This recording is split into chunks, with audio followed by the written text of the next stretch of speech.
Hi అండి. నేను మా ఆయన ఇద్దరం కలిసి శివునికి అభిషేకం చేసుకోవాలని చెప్పి శ్రీకాళహస్తికి అయితే బయలుదేరాము. అభిషేకం అయితే అక్కడ 2 బ్యాచెస్‌గా జరుగుతుంది. ఫస్ట్ బ్యాచ్ అయితే 5కి స్టార్ట్ అవుతుంది. సెకండ్ బ్యాచ్ అయితే 7కి స్టార్ట్ అవుతుంది.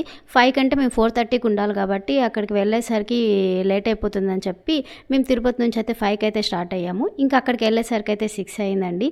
మా అన్న అక్కడ వర్క్ చేస్తారు కాబట్టి మా అన్న ముందుగానే మా కోసం టోకెన్ అయితే తీసి పెట్టేసుకున్నాడు. ఇంకా అభిషేకం దగ్గరికైతే మేము 6:30కి అంతా వెళ్ళి కూర్చున్నాము. అభిషేకం అయితే చాలా బాగా జరిగిందండి. అభిషేకం జరిగిన వెంటనే అమ్మవారి దర్శనం కల్పించారు. దాని తర్వాత శివుడి దర్శనం జరిగింది. మా అన్న దగ్గరుండి మాకు మంచిగా దర్శనం అయితే చేపించాడు. మాకు చాలా హ్యాపీగా అనిపించింది. ఎప్పుడొచ్చినా మా అన్న మాకు దర్శనం అయితే బాగా చేపిస్తాడండి. మీరు ఎప్పుడైనా అభిషేకం చేసుకోవాలంటే ఈ టైంకి అయితే వెళ్ళండి. అభిషేకానికి టోకెన్ అయితే 1000 రూపీస్ తీసుకుంటారు. ఇవాళ అయితే ఫుల్ జనాలు ఉన్నారండి. ఎందుకంటే సోమవారం అందులో సెలవు ఉండడం వల్ల ఫుల్ రష్ ఉన్నారు.